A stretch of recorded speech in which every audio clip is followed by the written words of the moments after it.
So this is the prequel to the Quiet Place series, which started in 2018, directed by John Krasinski. I believe it was his debut. This is a world in which an alien invasion has happened, and these aliens are blind, but they hear very well, and so everyone has to be very, very quiet to survive. This is the gimmick. Worked really well in the first movie.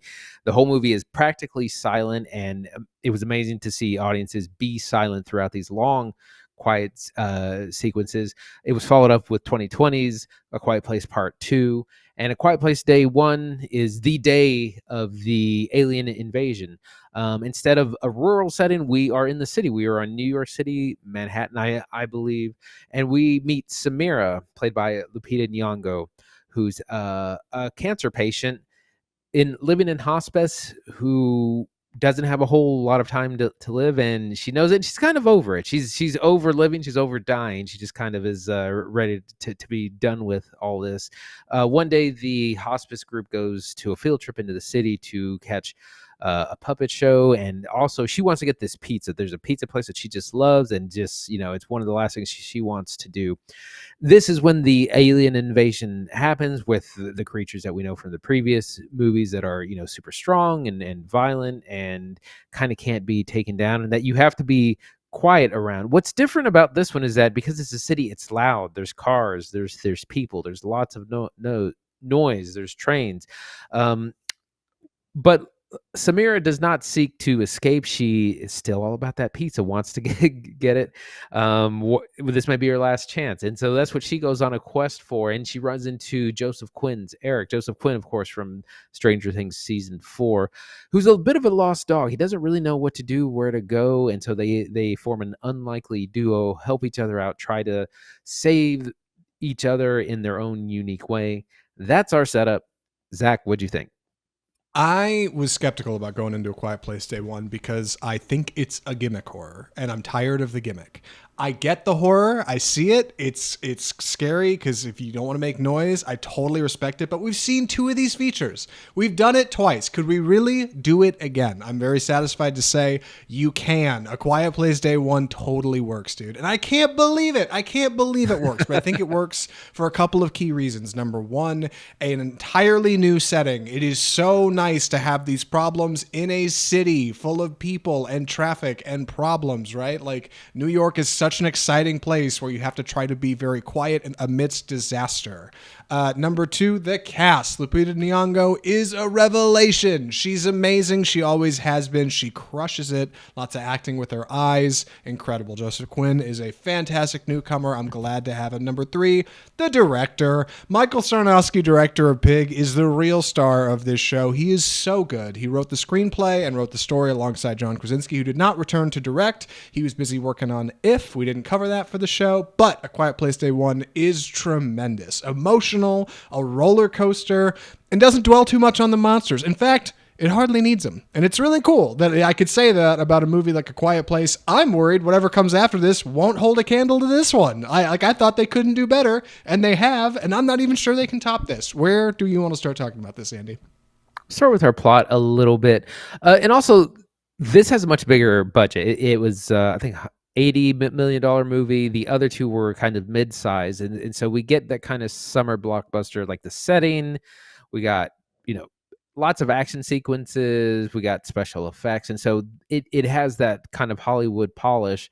But again, we have a different story because we have a character who's not really interested in surviving, and one who kind of doesn't know how to survive. But the other 2 movies have had really strong emotional cores, and this one continues to have that.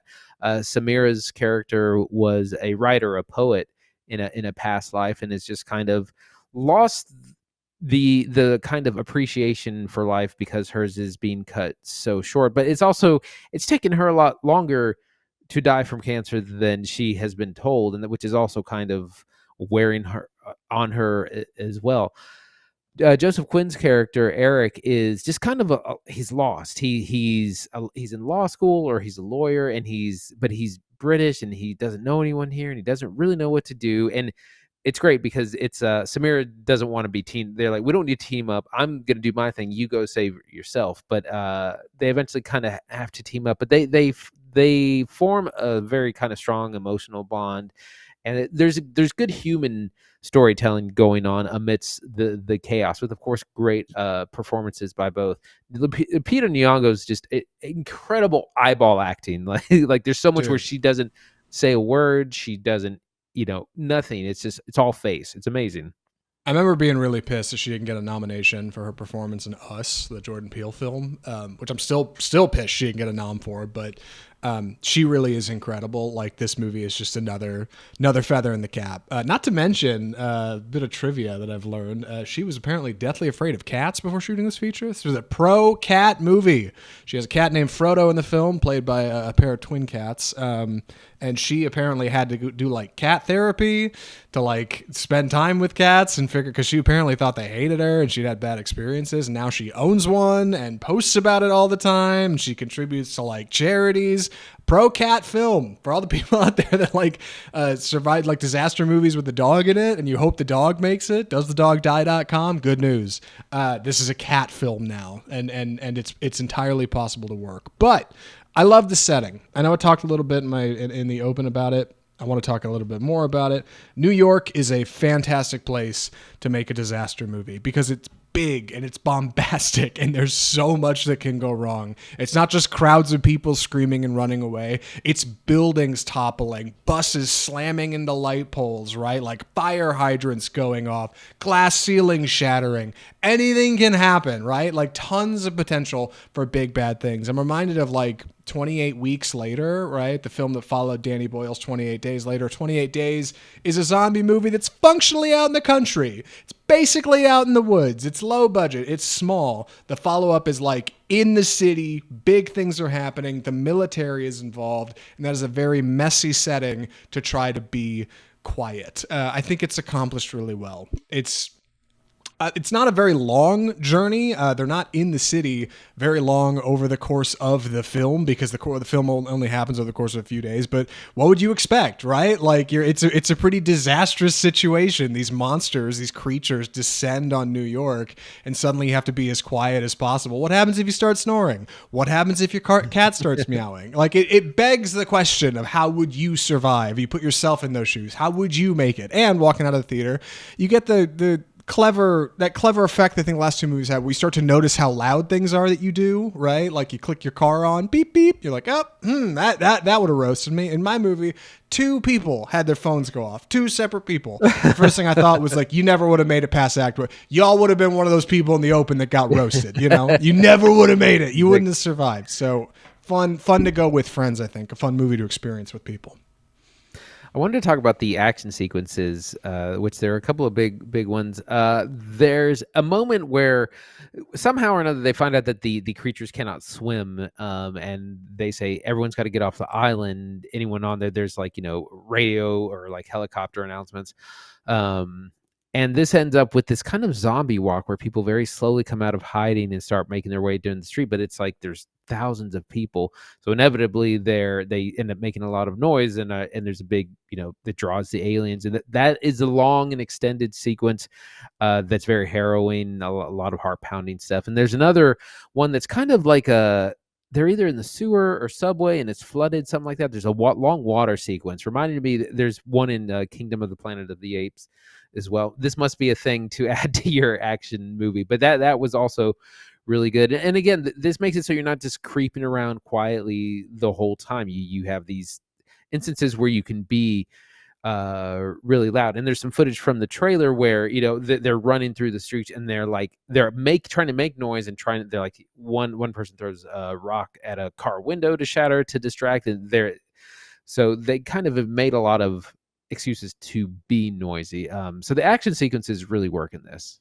Yeah. Additionally, like there's a really towering emotional lightning rod right through the middle of A Quiet Place Day One that Michael Sarnoski brings to the table here with Sam's condition. None of that is in the trailers. And thank God this movie opens with the sequence that tells you don't know everything yet. Thank God, a movie that has been mass marketed to people, that seems to show us everything in the trailer, opens with, you haven't seen everything that's in the trailer. Thank God. Like, it gives you something to chew on. It gives us somewhere to go. And Sam's story is particularly harrowing, because I think we've had conditions like this in A Quiet Place. You've had conditions where somebody is sick or needs meds and somebody has to go to a pharmacy to get them and be as quiet as possible doing it. We've seen that sequence before.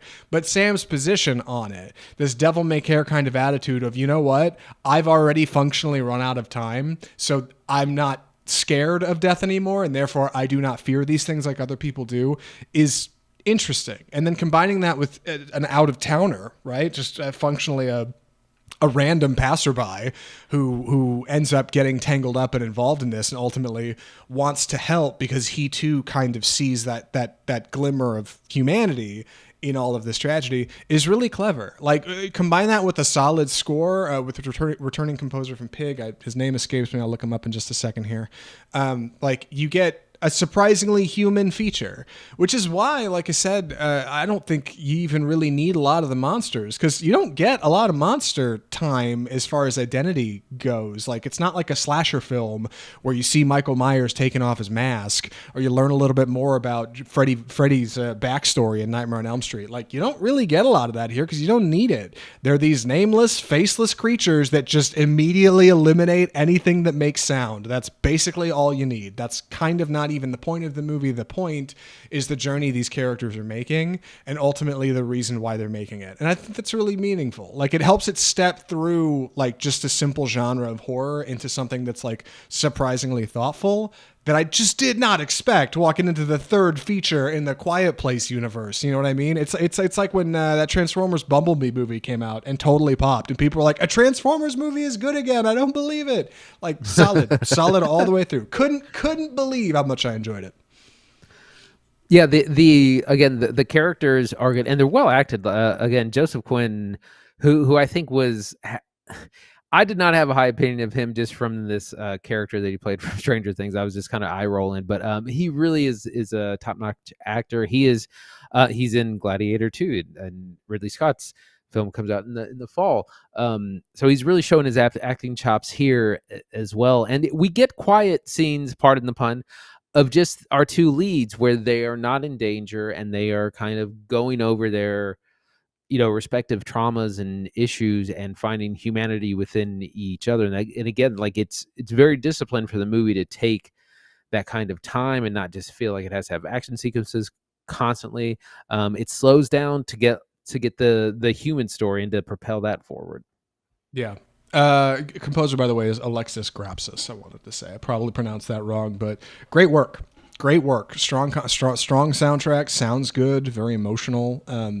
Man, rock solid all the way through. I don't want to give anything away about this feature. I do want to say I like the runtime. It's like 100 minutes. Real tidy, man. It would be easy for this movie to be 2 hours 10. Doesn't waste your time. All right, it's not what we're doing in A Quiet Place Day 1. We're doing our feature. We're getting in, we're getting out, and we're spending our money wisely. And it's not all good. I will say there are a couple downsides. Namely, I think they had some weird business happening in reshoots. I noticed in the trailer that I was just talking about that said the whole movie's in there. There's at least 2 full sequences in that trailer that never happened in the film. They shot them, they staged for them, they blocked them, they booked studio days, they cost millions of dollars a day to shoot. They're not in here. Additionally, the ending is not odd, but there's a couple sequences where they like run into a group of people and you never really spend any time with any of the people they run into. You just kind of brush past them real fast. And I wonder if maybe there had been a scene where they exchanged something with them or there was a conversation or something. Like, they just brush over it real quickly, real broad strokes. We don't have time. That's all fine, but I think if you're looking at it with a fine-tooth comb, there's a little bit of editing room footage on the floor, I think, of the edit. What am I trying to say here? They cut some weird stuff out, I think. But overall, I think it lands. Like, especially kind of the more emotional bits. So those are the things that I think is the through line. That stuff all works good. Overall, a pretty satisfying prequel. Anything else you want to say, Andy, before we get to the final recommendations? I'm ready. Andy, would you recommend A Quiet Place Day 1? Yeah, I would. I was really surprised. at how much I enjoyed this. It's a different from the other two movies, but it stays within that genre. It doesn't give too into the gimmick of having to be quiet. It's loud. There's big action scenes. We have incredible performances from our two leads, Joseph Quinn and Lupita Nyong'o. Really surprised with this. It's only 100 minutes. It doesn't overstay its welcome. Really highly recommend. Yeah, same boat. Quiet Place Day 1 is solid. I can't believe it. I was skeptical going in. I wasn't so sure. I started seeing people in the timeline say, hey, Michael Sarnoski might be the best part of this movie, on top of a bunch of really good parts. Like, you should go check it out. Sure enough, it's a good time. I can't believe it. The last two movies I was warm on. This one, pretty hot. I think Quiet Place Day 1 is a good time. Lots of fun. Stands alone. I don't think you had to have seen the other Preachers. Go check it out. Go see it in the big theater if you can, right? Big screen, loud. You want to watch it loud because it does get quiet. Yes, absolutely, absolutely. With that being said, we need to introduce our next segment. Going to look at some upcoming trailers, some things that are exciting us later this summer. I'm taking the first one, but typically Andy intros the segment. Andy, you mind giving us the header, and then I'll jump in with number one? It's time for the trailer park.